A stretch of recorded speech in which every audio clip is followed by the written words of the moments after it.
کا مری میں جاں بحق افراد کے لواحقین کے لیے مالی امداد کا اعلان۔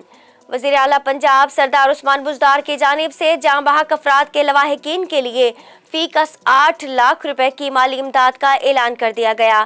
وزیر اعلیٰ عثمان بزدار کا برف باری سے متاثرہ علاقوں کا دورہ، ذمہ داروں کے تعین کے لیے ایڈیشنل چیف سیکرٹری داخلہ کی سربراہی میں کمیٹی تشکیل، مری کو ضلع بنانے کا بھی اعلان، 2 نئے تھانوں اور 2 پارکنگ پلازے بنانے کی منظوری دی گئی۔ مری میں برفانی طوفان کے 3 روز بعد بھی زندگی معمول پر نہ آئی۔ ملکہ کوہسار میں پانی اور بجلی کی فراہمی مکمل طور پر بحال نہ ہو سکی، موبائل فون سروس بھی متاثر۔ انتظامیہ کے مطابق مری میں امدادی کارروائیاں اور ریسکیو ریلیف آپریشن تاحال جاری، علاقے میں پھنسے سیاحوں کی بڑی تعداد کو واپسی کے لیے روانہ کر دیا گیا۔ عوام پر مہنگائی کا مزید بوجھ ڈالنے کی تیاری، قومی اسمبلی میں فنانس سپلیمنٹری بل منظوری کے لیے آج پیش ہوگا۔ حکومت کا قومی اسمبلی سے منی بجٹ جلد پاس کرانے کا فیصلہ، قومی اسمبلی اجلاس کا 49 نکاتی ایجنڈا جاری۔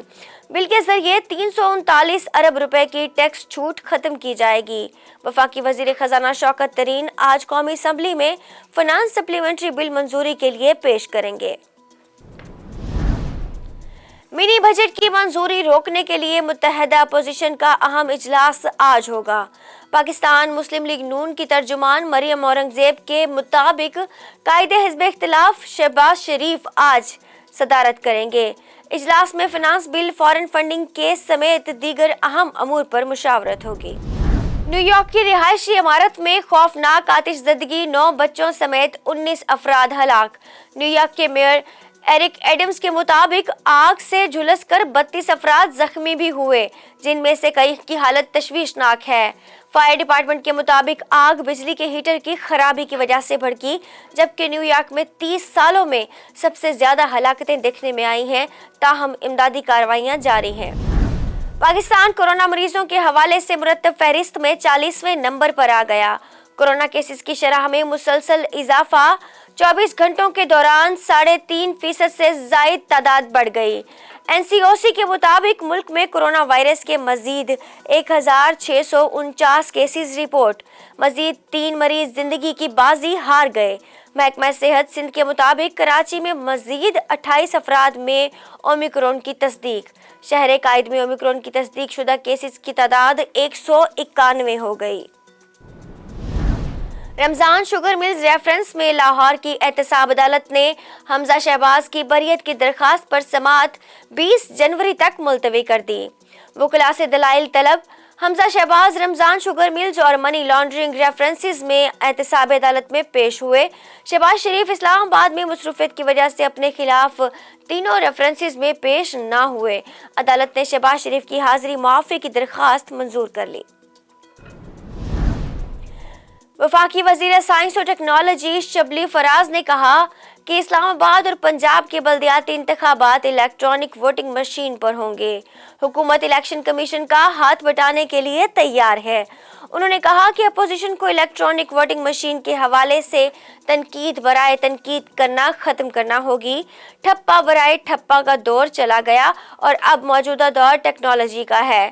رواں ماہ انٹرنیٹ ووٹنگ کا طریقہ کار فائنل کر لیں گے۔ پاکستان مسلم لیگ نون کے صدر شہباز شریف نے کہا کہ حکومت کے وعدے پورے اور دعوے ختم نہیں ہوتے۔